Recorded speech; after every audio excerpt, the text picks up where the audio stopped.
You're choosing right now the short-term satisfaction of that 65-inch TV versus $300 in your bank account as an emergency fund for having 2 kids. What's more important, the 65-inch TV?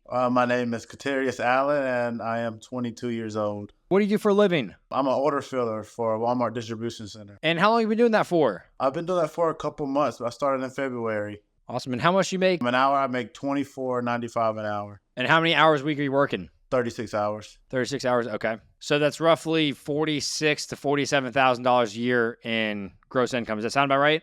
Yeah. Are you picking up any overtime shifts, or is it just consistent about 36 hours a week right now? About consistent 36. What did you do prior to this job? I worked at the hospital as a supply chain coordinator. And how much were you making there? I was making $19.70. Nice. So a little pay increase then. Yes. And where do you live currently? I live in Vidalia, Georgia. Young, and you have a whole lot of life in front of you. How do you kind of look at your current financial situation? How would you define yourself on a scale of 1 to 10? I would say about a 2 financial ways. And why do you say that? Just not having great financial budgeting skills. Just those 2 things kind of put me at a low number. At least you're honest with it, and we got to figure out how do we go up from here. But let's figure out today, how do we close out some of this debt, how do we get rid of some of it, and start figuring out what you need to do to build wealth and set yourself up for success in the long term. Before we dive into your debts, do you know off the top of your head what your net worth is? I do not, but I can probably tell you it's probably in the negatives. Okay, so let's dive in then to the different finances that we got in front of us. So debt, student loans, $16,193. Do you know what the interest rate is on those? 0 right now for the student loans. How long are those deferred for? Because payments resumed last year. They're deferred until, I'm actually not sure. I think until you graduate. Oh, so are you still in school right now? No, I just stopped going this summer, so it may be 6 months after when I stopped going in the summer. Okay, so you stopped last summer in July. No, sorry, not the summer, spring this year. This was my last semester in the spring, going into the summer, sorry. Okay, so you're finishing up your last semester right now? Yes. Okay, so your student loans, well, yes, they kick in 6 months after your graduation typically. So what are you graduating with? What degree? Bachelor's of Business Administration. Well, let's figure out how do we put that degree to use then too. And $17,000 in student loans, will that increase before graduation, or is that, since this is your last semester, is that the most that number will be at right now? That's the most. That's good to know. And now on the next item, car loan. I see $17,874 in your car loan. What kind of car do you drive right now? A 2020 Nissan Versa. How much did you buy that for? I bought it for about $20,000. Well, 22. When did you buy it? I bought it in February of 2021, I want to say. How much were you making in 2021 when you bought this? I was making about $16 an hour. So you were making about $30,000 a year and you went and bought a $22,000 vehicle? Yeah. That puts you in a tight ship right there because you got a $416 a month car payment on that. Car loan, do you know what the interest rate is on that? About 14%. 14%. That is not a fun car loan right there. Okay. Definitely have to figure out how to get out of that. Yes. So you've bought that 3 years ago.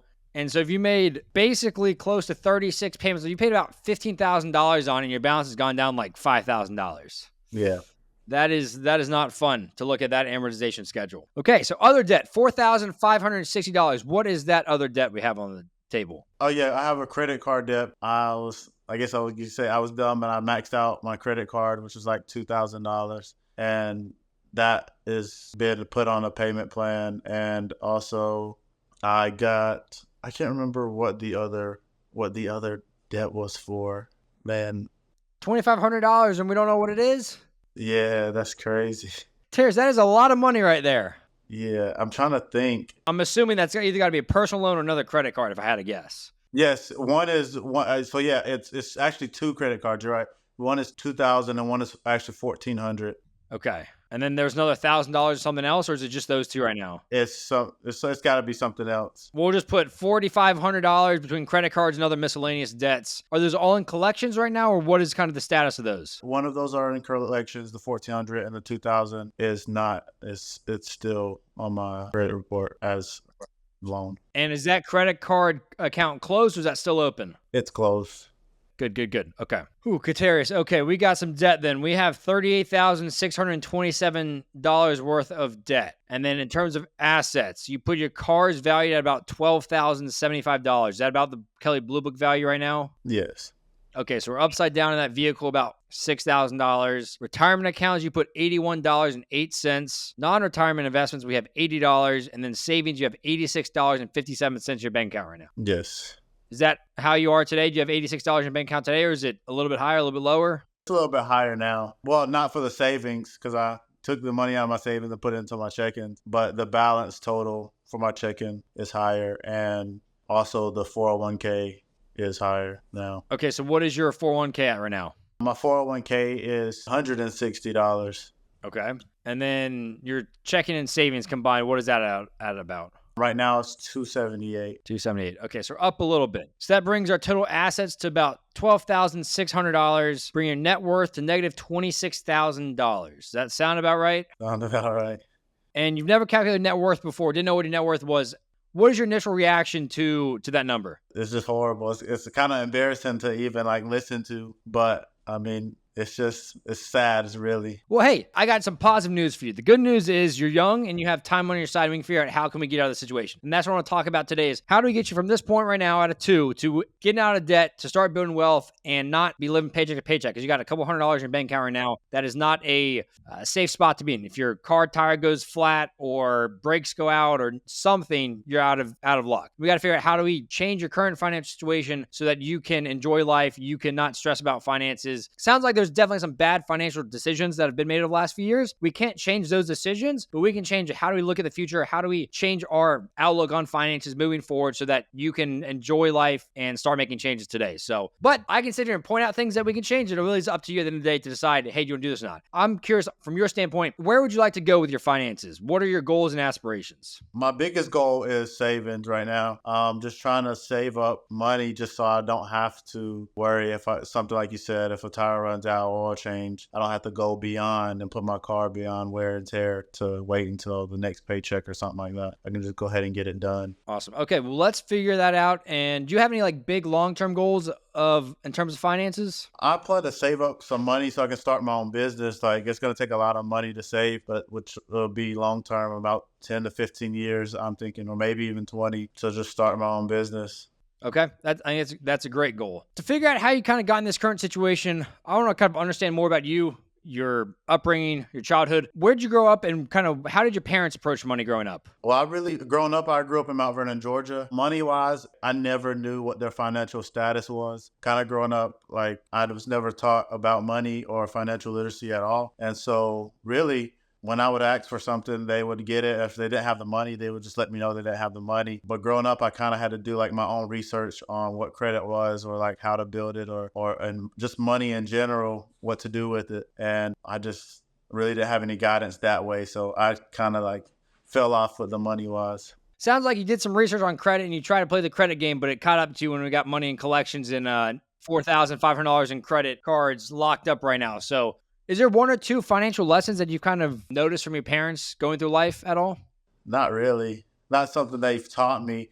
Maybe that I've seen, like maybe it's just a lot. It's a lot better to have two people in one household making money and so they can pay the bills and like being able to help support than it is just one. That's the biggest thing that I saw. But other than that, nothing extra. Definitely having a teammate through life is good. Balancing each other financially and helping support each other. If one's going through tough times at work or vice versa, it's good to have a partner throughout it. So let's dive into then the monthly budget that you sent over and look at your current expenses. So right now, you put on this sheet, you're bringing in about $2,000 a month after taxes. Does that sound about right?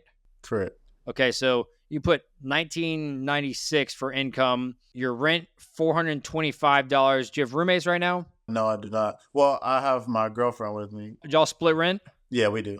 $425 for rent. So your rent is pretty cheap. Home utilities, $59. So your home expenses, $484. Auto and transport. This bill is higher than your living expenses right now. So we got a car payment at $416, car insurance at $96, and gas at $155. So your total auto and transport is about $667, and then groceries $520 a month, which brings your total necessities to $1,672. And then the fun money, we've got $57 for subscriptions, $670 for eating out, $150 for gifts and donations, $30 for health and fitness, $60 for personal care, and $158 roughly for travel, which brings your total fund money to $1,127. Total living expenses to $2,800. That's obviously not manageable currently with our current income being below $2,000. So do you think you're actually spending $2,800 a month, or where is that kind of falling? I think we just got this place, so I think a lot of the the food cost and stuff like that is higher because we like basically stock full of food. For some reason, my car, I had to change like 3 tires on it in the past month, and I had to get oil change. I don't know, something like, I guess the winter weather like kind of messed me up. So I just had a lot to do with my car. And like I said, we just moved in here and we had a lot of Walmart buying in the past month. So you're telling me these expenses that I'm about to look through on your statements are going to be the highest expenses, 8 non-typical month. Yes, this is probably the highest expenses. You know how many people come on here and tell me the same exact thing, that the month that they send me is a non-typical month? No. A lot of people. They always tell me this is not typical. So we'll dive through these expenses, figure out what's happening here. And because I want to understand too, I guess before we dive into it, what is your current budgeting process? At the beginning of this, you said that you are not very good at budgeting, don't have great budgeting skills. So what does your budgeting process look like right now? I really don't have one. I kind of like, when I have money, pay the bills that I know are about to come up, and whatever's left, I basically just spend it on something that I think I might need, or something that I might want, or maybe a gift for somebody. But there's literally no budgeting. I try saving every now and then, but I end up taking it out. Let's use an analogy. Do you have a favorite athlete? Yes, Who's your favorite athlete? it's Kyrie Irving. Okay. Do you think Kyrie Irving made it to the NBA and had all the success he had without a plan? No, definitely not. So if you want to be the Kyrie Irving of your own life and excel, be a professional, do you think you can get there without a plan? No. Sam Kyrie probably had a health plan in terms of meals, workouts, sleep schedule. I mean, the amount of money like LeBron James spends on his health and fitness every single year is insane. And so he has a plan down to a science. I'm sure Kyrie does too. So we got to figure out, if you want to be the Kyrie of your own life, then you got to figure out your plan. And a budget is a plan. All a budget is saying, hey, this is how much money I'm bringing in every single month, and this is what my expenses are. And if you can't afford something, you're not going to pay for it. And that helps you save money, pay off debt, and start enjoying life a little bit. So we got to figure out on this call is, what is your plan going to look like? And it's going to look completely different than other people. It's going to look completely different than me, from your neighbor, from your best friend, from your parents, because everyone's situation is different. But it gives you a roadmap and guidelines of, this is how much money you can spend, because you can't build wealth, you can't get out of debt if you spend more money than you're making. And right now, your income has jumped up from $19 an hour to $25 an hour. So you're bringing about $6 more an hour. So $200 more a week in recent months, but our debt probably hasn't been going down, and our savings is still at $200. So you just basically got like a 20 to 30% pay increase. I mean, you look at your bank account right now, there's no proof of that. There's no signs that, hey, you got paid more. And that's the issue with not having a plan, not having a budget, not tracking your expenses, is called lifestyle creep. You got a higher pay increase. Guess what? If you don't track your money, it's going to go out just as quickly as it came in, because those $20 transactions, $30 transactions, they add up quickly, but they don't look big on paper. So we got to figure out, how do you stick to a budget? If you're bringing in $2,000 a month, the only way that you can build wealth is if you're spending less than $2,000 a month. You can't build wealth by spending more money than you're making. Mathematically, it's impossible. So we're going to dive through your transactions down and figure out, where's all this money going, how much you're truly spending, and see what are things that we can cut back on for now. If you love and enjoy traveling or food or eating out, maybe there's a season of life where you're not doing that, so that you can stick to a budget, start saving. And as you finish up school, as you get another job that's paying you more, okay, great. Now we can start allocating money towards those things. But we can't have everything now. We have to wait until it's financially viable. So, which sounds like you've kind of gone through that, given we have $4,000 roughly on credit cards. You've kind of gone through that period of your life that is, hey, I'm going to spend money and I'll figure it out later. But now how long has that credit card debt been around for? Probably about 2 years now. Okay, so we've had credit card debt for 2 years, and it's sitting there and not doing anything about it currently. It's not going to go away. They're going to garnish your wages if it gets to that point. If you don't pay it off, they're going to get their money one way or another. So we got to figure out a plan, how do we get that out of that, and how to get rid of those bad habits. So let's go ahead and look at these statements. Let's see. I see a few different statements on here. This debit card statement, it says you brought in $5,200 and outgoing was $4,800. So there are transfers between your different accounts in here. Probably from when I got my taxes, maybe, is on there. Okay. Well, I guess we'll go through and check it all out then. Okay. Actually, before we dive into your transactions, one thing I do want to call out on your budget is your eating out is $670 a month and your groceries is $520. Is that all for you, or is that for you and your girlfriend? Me and my girlfriend, and we also have 2 kids. Okay, you have 2 kids too? Okay. How old are they? 7 and 4.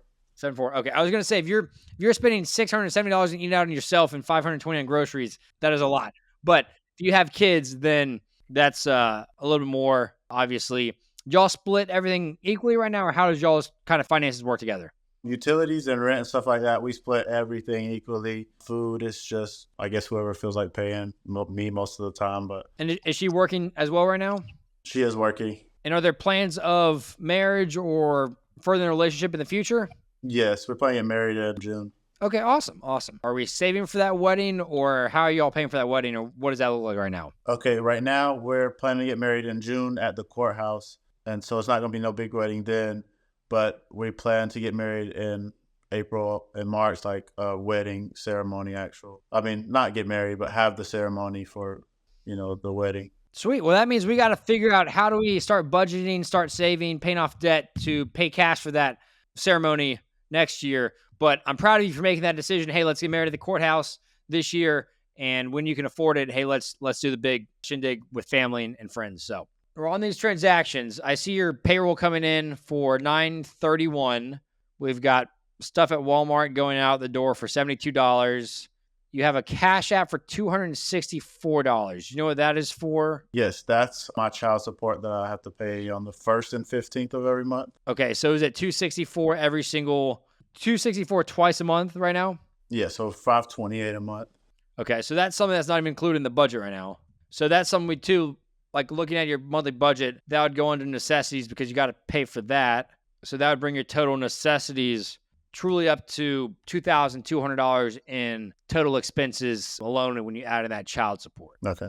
We've got Netflix for $15. We got cable for $130. We've got a lot of little vending machines. We've got an ATM withdrawal for $100 on March 14th. Do you remember what that was for? I think I was just getting cash. Okay, so cash going somewhere. I see a lot of Cash App transactions, and it says Katarius on it. So do you have a Cash App? Do you use Cash App a lot to just send money to other people? Or what is that for? Because I see a ton of transactions on here for that. Yeah, I use Cash App sometimes to send money to other people. Since me and my girlfriend, we go half on some things. I send her money through Cash App. Okay, so y'all send money back and forth? Yeah. Okay, because I see one for 15, one for 8, one for 15, one for 25. I see Temu for $29.54. What were we buying on Temu for $30? I was getting stuff for my son's room. I got him some curtains and a rug for his room. Okay, so trying to move in and get the place furnished. Yes. See, that's a tough thing. I want to tell you shouldn't be doing that, but also I understand you're trying to help your son out, furnish his room. We got to figure out how do we set ourselves and your family up for success and not drain your bank account every single month, because every single month your son's going to need something, want something. They're kids. They want things. You want to give them things, but that's at the expense of dad having $200 in his bank account every single month in the month. That's not putting yourself and your family in a good spot when if your kid gets sick or gets hurt, you need money to pay for those medical expenses. And right now you have an emergency room bill for $500, $1,000, it's a tough spot to be in. I'm worried for you in terms of your family. Is you got to figure out how do we get yourself in a much better situation so that when that happens, because life happens, emergencies happen, you are set up for success and you're not wasting away your money so you can't afford different things. What is Rio Grande on March 15th? Mexican restaurant. Mexican restaurant. Did it taste good? It was all right. One thing I would say right now, eating out $670 a month, that is something that you can cut your costs drastically down in terms of food. That's hundreds of dollars you can cut down. Even if you get it down, I can tell you, hey, don't spend a single dollar in restaurants. You probably won't listen to me on that. But if you can cut it down to $200 a month on food and that other $400, you go buy groceries with it. You can save $200, $300 a month. And when you've got $200 in your bank account right now, that can go a long way. So those are things you really have to start looking at is, yes, going out to eat, not cooking seems great, but is that short-term satisfaction of that Mexican restaurant, that food, worth the anxiety and the stress of having no money in your bank account? No. And I can promise you do that for a few months, a few weeks. Just say, hey, I want to go out to eat, but you consciously make the decision, okay, we're going to go home and make a pizza. We're going to go home and make sandwiches or tacos or something at home for $10 versus spending $40. Saving that money is going to help drastically change your current situation. And right now in your current state with your income, with your expenses, you can't really have the best of both worlds. You can't go eat out every single meal and save money. So we got to figure out these are things that are not necessities that you can actively start making decisions and changing on and start saving money every single month. Does that make sense? That makes sense. Is that something you think you're willing to try? Stop eating out for a while or at least cut the budget down drastically? Yes, I definitely do need to, and I will try. Before you send this over to me, were you aware that you had spent like $670 on eating out last month? Not that much, but I was pretty sure it was a high number. Because every time I spent it, I was like, dang. Yep. It adds up quick. So we got $40 transactions, but when you got tons of those every single month, it adds up quickly. So let's see what else. We have a Cash App for $75.87 on March 16th. You know what that was for? Probably a bill or something. Okay. Little Caesars for $20. We've got Rio Grande again for $25. We've got Walmart for $38, Walmart for $16. What is One Work InstaPay? Walmart, they have a One Work thing where you can get up to half your paycheck before you get paid. And do they charge fees for that? No, they don't charge any fees. Well, it's good they don't charge fees, but it's bad that you're in a situation where you need that money up front before that next pay cycle actually comes through. So getting that $490, it helps you a lot, but we got to get yourself in a situation where you don't have to access that or do that before your paycheck comes in. Walmart for $129 on March 20th. DoorDash for $21. This is something you should do, and it is delete DoorDash from your phone. Walmart, I see, obviously you're working at Walmart and you are spending a lot of money at Walmart and you're going multiple times a week, it looks like. Because I see transactions like the 18th, the 19th, the 21st, the 21st, the 22nd. So what you need to do too is you need to make a grocery list and you need to go once a week. And I can promise you, if you stick to that grocery list, you go once a week, you're going to spend less money than you would if you go multiple times a week. Because every single time you go, you're like, oh, I forgot this or I forgot that. Or, hey, you walk past this aisle because marketing, you want it. And you're like, oh, I want that shiny new object, whatever that candy bar is or whatever that food is. I want to try it. So you got to go once a week, cut that down, and start honing in on a budget. I don't know if that budget for weekly groceries is $100. I don't know if it's $150 for your family, but you have to hone in on what does that budget realistically look like, and only buy things that are on your list. Don't go hungry. And we've got our wonderful Dash Pass on March 23rd. So we really need to delete the DoorDash app and cancel that subscription. We've got Little Caesars again for $26. We've got DoorDash again for $25. We got DoorDash again for $12. So we're a big DoorDash person. Yes. Okay, I see a Cash App transaction for $2,100 coming in on March 25th. What was that for? That was my taxes. Okay, so that was your tax refund. So you brought in $2,100 extra that month from your taxes, and that went out the door quickly. Okay, because then you also got $373 on Venmo the same day. So we brought in $2,400, and we still ended the statement with little money in the bank account. What is Lovin's Realty? Is that your landlord? Yes. Okay. Starbucks, $15. We've got your oil change, you said. We've got the remaining payroll. What is Cash App for $528 on March 26th? Oh, that's child support. Okay, that's child support. So you paid $700 this month in child support then. Yes, I was behind, so I made extra payments. Okay, so you made extra payments getting caught back up on that. Okay. Walmart for $710 on March 26th. What was that? That's a big purchase. Yeah, that was the living room. I mean, it was essentially just half. I paid for that and I got reimbursed. I guess that was what the 300 and something was for, but we went half on everything. We bought the TV for the living room. It included a lot of groceries, but the biggest thing was the TV. How big of a TV did we get? It was 65-inch. How much did that cost? I think it was like $300. So we got a 65-inch TV. $300 honestly doesn't sound bad, but 65-inch TV sounds like we could have gone a cheaper, more manageable route in terms of television. So these are things like, okay, when you're furnishing an apartment, yes, you need things. You need a bed, you need couch. But if we're going to the extreme in a 65-inch TV versus maybe a 40-inch or a 42-inch would have been a little bit cheaper, would have saved you $100. I don't know the cost of TVs. I haven't bought TVs in a few years. But these are things that you have to analyze when you're buying things. Instead of going the absolute max, what is a middle of the road ground or a little bit lower that you can do to save a little money? And just a quick question. So you just moved in this new place. What was your living situation before? Did you not have any furniture that came with you, or what? I guess the whole furnishing a new place. Basically, she had furniture that came with her, but for me, I didn't have anything but my bed and like a smaller TV. So we had a TV, but we went and bought a new 65-inch TV. Yeah. Okay, so again, in this, we spent $300 on a 65-inch TV when you had a smaller one. It might not have been as great, might not have been good, but you're choosing right now the short-term satisfaction of that 65-inch TV versus that $300 in your bank account as an emergency fund for having two kids. That goes a heck of a lot farther way than having a 65-inch TV.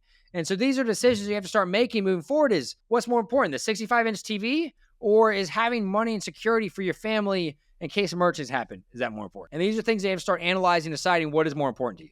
What do you think? I definitely agree. Have you thought about transactions in that regards up to this point?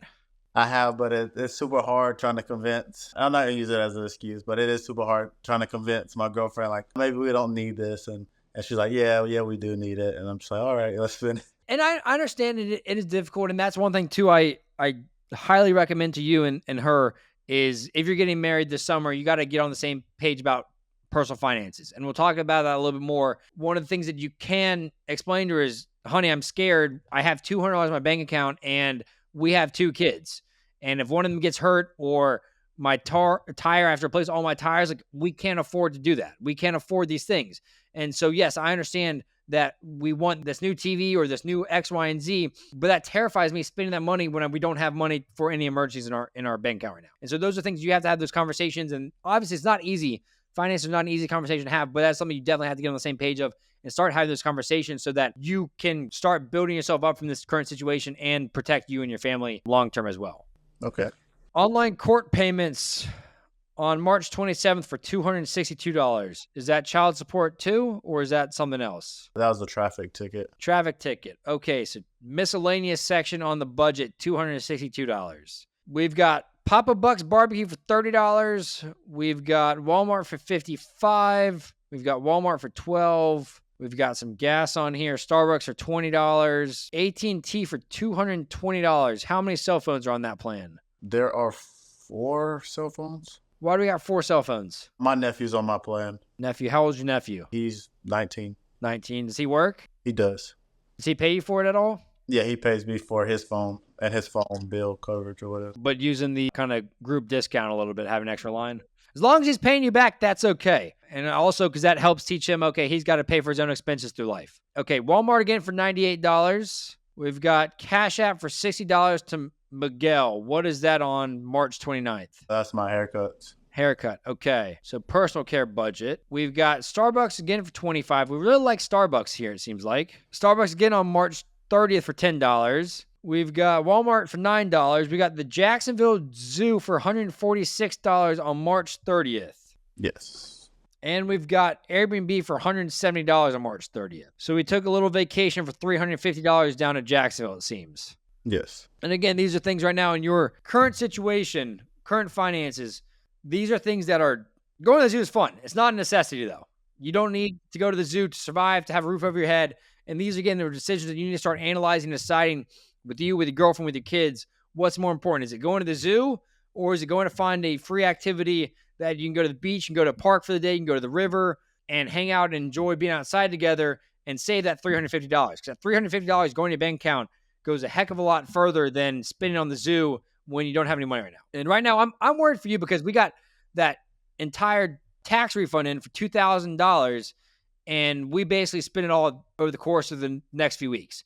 And you went to the zoo, you went to the Airbnb, went to Hibbett Sports. It looks like spent $140, bought a new TV, and these are things that are only hurting you financially. And you got that giant tax refund in. That should have been going towards paying off this credit card debt. It should have been catching up on your child support, and it should have been going to pay off credit card debt, not going towards these things that are not necessities right now. And that's something that you really have to start changing in your current financial situation is how do you stick to boundaries on your budget and start changing these drastically? I guess, a lot of different cashback things. Is this a credit card or is this a debit card that has cashback rewards? Yeah, it's a debit card that has cashback rewards. Okay.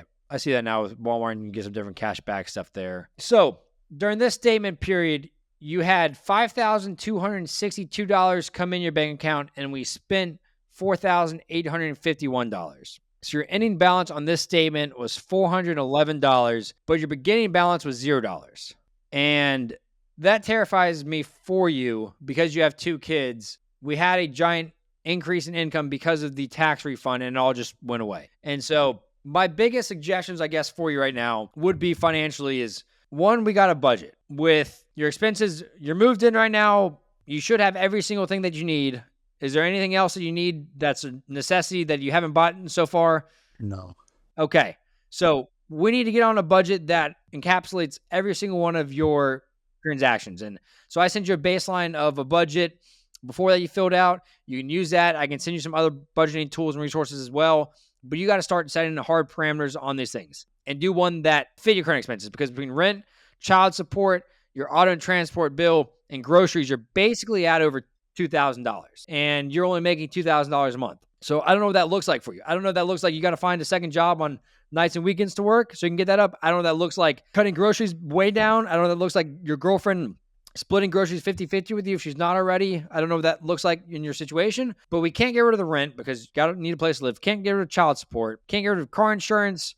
Your car payment is difficult to get out of because you're upside down so much on it. And so groceries is the main thing you can cut right now. Besides that, the subscriptions, the eating out, the gifts and donations, all that, needs to be going out the door until you get yourself in a good, stable spot. Obviously, phone bill is not included in here, but subscriptions, if you have multiple subscriptions, should be getting rid of those. Eating out, in my eyes, I was saying cut it down to $200, but given your current numbers that you need $2,200 just to have the lights on right now, eating out needs to be going out the door too right now, especially things like DoorDash. Because right now, I'm worried that if you continue on this track, you're going to have $0 in your bank account at the end of this month and the next month. And that's not a spot I want you to be in. Eating out, gifts and donations. I know kids' birthdays and stuff probably coming up, holidays. You got to really either put that in your budget and start saving for that every single month, or figure out how do you do that bare bones as small as possible. They might not be getting a $600 new Xbox or an iPad for the birthday, but finding something that is meaningful or an experience with them and spending quality time with you. Number one is budgeting. Because without a budget, without a plan, you're not going to become Kyrie Irving. You're not going to make it in the NBA. You're never going to win an NBA championship. You're never going to be good at anything. So you can't just waltz your way into wealth. You have to have a plan on it, and you have to stick to that plan. Number two, credit cards. You've already, sounds like, closed your 2 credit cards, or at least don't have access to them anymore. I would stay away from credit cards for the foreseeable future, because you've already proven with the 2 credit cards that are in collections or have been closed, you can't pay those off in full every single month. And the only way to utilize a credit card is you've paid off in full every single month. Otherwise, you're just throwing away money, lighting it on fire, and spending more money than you can actually afford to. So make sure you keep the credit cards closed. Don't open up a new one. Don't play the credit game, because you tried to play that game before and it's now puts you in a spot where you got $4,500 in collections. Number 3, you're getting married in a few months. And this is one that I highly suggest you to start now, start today, start tomorrow, is you and your girlfriend need to get on the same page. If you're getting married in a few months, y'all have to be on the same page with finances. Okay. Because money is one of the biggest causes of fights, of divorce in America. And if you are not on the same team, if you're not working together, if one of you is trying to spend money and the other person is trying to pay off debt, it's going to cause frustration. It's going to cause fights. It's going to cause issues. So you were stating that it's hard to tell your girlfriend no when she wants something. You need to have a conversation with her, and whether it looks like, honey, I'm scared that I have no money and I have 2 kids and I can't afford if an emergency comes up. You have to be open, honest, and tell her you're scared. Tell her that this is an uncomfortable situation. This is why you want to do it. And if she loves you, she's not going to say, hey, screw the kids. We don't need money for them. She's going to say, okay, what can we do to get out of this? What can we do to change the situation? And that might look like not eating out. That might look like not buying new TVs, not shopping, whatever you can control. But you do have to get on the same page about finances, because it will cause issues. It will cause resentment. It will cause fights. If one of you has a spending mentality, the other has a saving mentality, and you just constantly battle or fight on it, and find a middle ground. It might not look like your plan. It might not look like exactly like her plan, but you find a middle ground that helps you spend less than you make, start paying off debt, and be able to build like an emergency fund and start investing. It's going to change your life drastically. And so you have to make sure you're on the same page. Do y'all talk about finances at all right now? A little bit. We talk about finances and like basically just for the house and stuff like that, how we do it and how we're going to split it in half. But other than that, not like for the future wise. Like, y'all know how much each other makes? Y'all know how much each other has in their bank accounts or has debt or any of that right now? Yes. Okay, good. Because I was going to say, if you're getting married in 2 months, you don't know that, that's definitely a place that you need to start. But being open and honest about those conversations and figuring out, okay, what is the plan to get out of this? And that's something too, is you can say, okay, I have this goal and dream. I want to be out of debt by this date, and having her cheer you along. If she has debt, you cheer her along and y'all work together. You said at the beginning of this is like working as a team with 2 incomes in the household. That can help you excel in a lot of ways financially. So if y'all can get on the same page about finances and say, hey, we want to build wealth. We want to buy a house one day. We want to be able to do X, Y, and Z for our kids, travel with our kids, figure out a plan that works for y'all, which is a budget, and then figure out how do you hold each other accountable for that plan. If you're like, honey, let's go out to Mexican tonight, and she's like, oh no, we should not do this because we don't have money, she's holding you accountable. If she's like, hey, I want to go do X, Y, and Z, go to the zoo or go do Y, then you can say, hey, honey, we shouldn't be doing that because we need to stick to our plan right now. Because we had this goal and aspiration of buying a house one day or buying a new car. And so you have to get on the same page with that and do that. And then last thing with that is pay off the debt. With that plan, I want you to figure out how can you start paying down this debt. And you've got stuff in collections. You've got credit cards that I don't know if they're accruing interest, the other $2,500 or not. You've got 14% car loan, which is a drastically high car loan amount. And then we've got student loans that are going to be resuming in 6 or 8 months from now. So what you have to start doing is figuring out what is your plan to pay all of this off. And if she has debt, once you're married, if you're combining finances, what is y'all's plan to attack these other debts together? Because if you're getting married and you're combining finances, her debt is your debt is her debt. Those are things you're going to have to work through together. I'm in the boat of when you're married, your finances are combined because you're a team. You're not just roommates at that point. If you're sleeping in the same bed as someone, then sharing a bank, it's kind of weird if you don't share the same bank account or work together on finances, in my opinion. But you have to start figuring out what is your plan from that. And I don't have the full insights because I don't know the interest on the student loans and I don't know the interest on the 2 credit cards. But typically, I'm a big fan of the debt snowball method. Are you familiar with that? I'm not. There's 2 different ways to pay off debt. The avalanche method is you list your debts from highest interest rate to lowest interest rate, and you pay off the highest interest rate loan first. So you'll pay the minimum payments on all of them, and then you'll pay the extra dollars towards the loan that has the highest interest rate first. So if you have a credit card that has a 30% interest rate, that'd be the highest interest rate, whether that balance is $100 or that balance is $10,000. If it's the highest interest rate, you'd pay that debt first. That is mathematically a better way to pay off debt. But math didn't get you into this debt. Because if math got you in this debt, you would know that 14% car loan is not a good deal. You know that credit cards at 30% interest rate are not a good deal. So the debt snowball route is a psychological approach to paying off debt. And so you list your debts from smallest to largest, no matter the interest rate. So in your instance, you got $2,000 in collections for the credit card. Then you got $2,500 in other debts. And then you got $16,200 in student loans. And then you got $17,800 in car loans. And so you'll pay the minimum payments on all of those. And then every extra dollar, if it's $200, if it's $500 a month, would go towards the smallest balance first, so that's $2,000. And then once that's paid off, you'll then go to the next loan, and the next loan. So the minimum payments, it allows you to pay off a single loan off faster than the avalanche method typically because you're going after the smallest balance. And that just helps you get momentum going like a snowball. You pay the first one off and you start getting a little bit of momentum. Pay the second one off, you're like, okay, I can do this. By the time you get the third one, you're like, okay, I'm unstoppable, and you're rolling down the hill gaining a lot of momentum. And so I'm a big fan of the snowball method. Yes, you might pay a little bit more in interest, but again, interest really doesn't matter if you have a higher chance of success paying it off doing the snowball method than the avalanche method, because you will get demotivated sometimes with the avalanche method because you don't see progress as faster. Like the car loan, paying that one down when it's $18,000 balance, if you throw an extra $200 at it a month, it's going to feel like that loan's not moving anywhere. Versus paying an extra $200 towards a credit card debt, you're going to see that get knocked off a lot quicker than the car loan because it's a lot smaller balance. Does that make sense? That makes sense. So that's how I like going the debt payoff route, just because it allows you to see progress faster. And being human, we all love the instant gratification. We all like seeing progress. We all like seeing the numbers going down in cases of loans faster than not. And so you want to get to that finish line as quickly as possible. And that's what the debt snowball kind of allows you to do. We could sit here and talk all about investing and building for the future, but I don't want us to get too far ahead of ourselves because right now we have a whole lot of mess to clean up right now with all the different debt. And investing is the fun part when it comes to building wealth. But I want you to get in a spot where you have all this debt paid off, focus on this first, and then we can start investing. Because right now you got a car loan that's at 14% interest rate. It doesn't make sense to invest when you have a car loan at 14% because the average return in the stock market is about 7 to 10%. So if you're investing at 7 to 10%, but you're paying 14% on interest on the car loan, you're losing money on that. So it makes no sense to invest right now.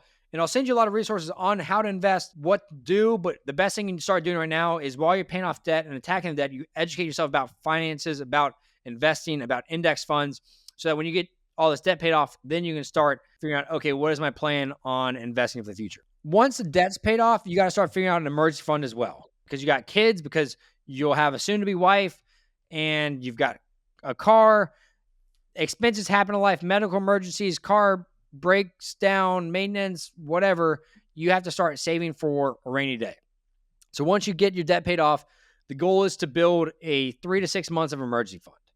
And that means if your monthly expenses are $2,000 or $2,500, you need at least $7,500 in expenses, or that is only used for emergencies. Car breaks down, medical emergencies, or you lose your job for some reason. That is what the money's for. It's not to go shopping. It's not to go on a vacation. It is only for emergencies like that. While you're paying off debt, one thing that Dave Ramsey, he's big in the world for paying off debt, has some great resources on that.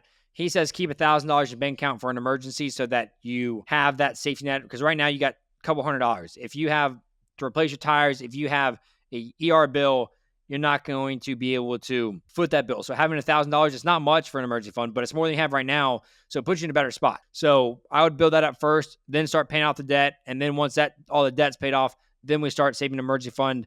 And then after that, then we can start investing. Does that make sense kind of on what to do? Paying off debt, then saving an emergency fund, and then start investing after that. And the last thing, so right now, you're 22 right now. Your goal should be, how do you pay off all this debt? It's $38,000 worth of debt. If you can pay it off in the next 24 months, it might not be the easiest thing in the world to pay off the next 24 months. It might require you, like you're doing right now, extra jobs, extra hours. But I can promise you in the next 24 months, you're going to put yourself in a great situation to set yourself up for long-term success. And so if you say have this paid off in the next 2 years, you're 24 years old, and we'll run a scenario of you start investing in your Roth IRA until you're retired. Do you know how much money you'd have if you invest $583 a month from age 24 to 67? I do not. So over the course of 43 years, you'd put in $7,000 a year. You would contribute $300,000 towards that retirement account. If we're assuming a 7% rate of return, it'd grow to $1.9 million. Wow.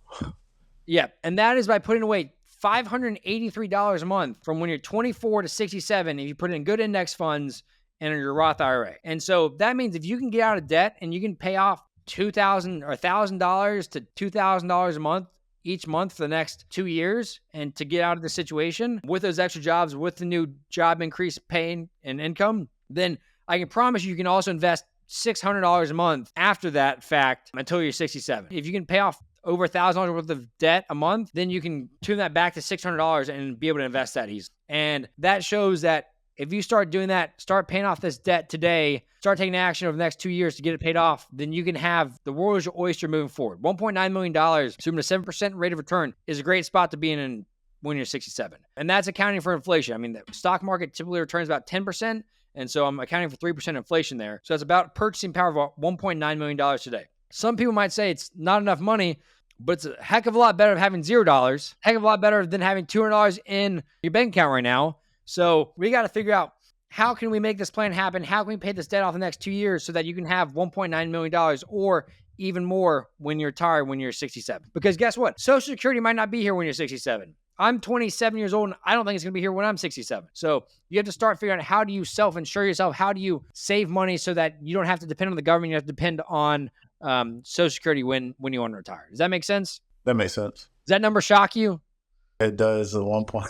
Does it make you want to start attacking this debt so that you can have $1.9 million one day? Definitely.